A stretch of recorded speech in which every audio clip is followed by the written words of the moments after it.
Hi guys, in this video I'm going to teach you how to play an easy version of Lavender's Blue.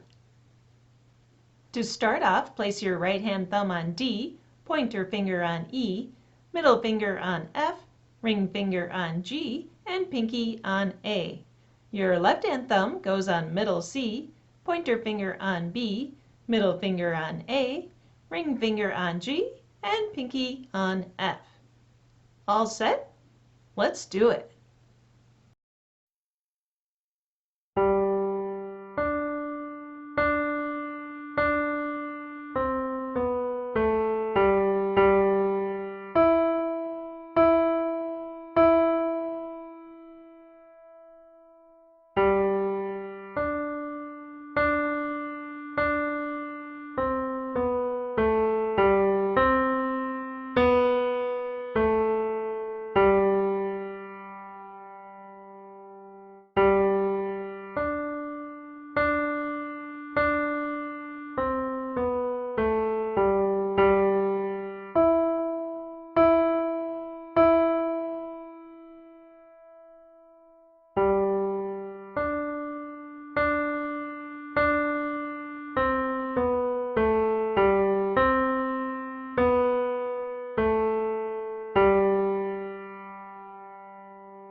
If you would like to print out the free sheet music, head over to my website, pianosongdownload.com. There's a link in the video description down below.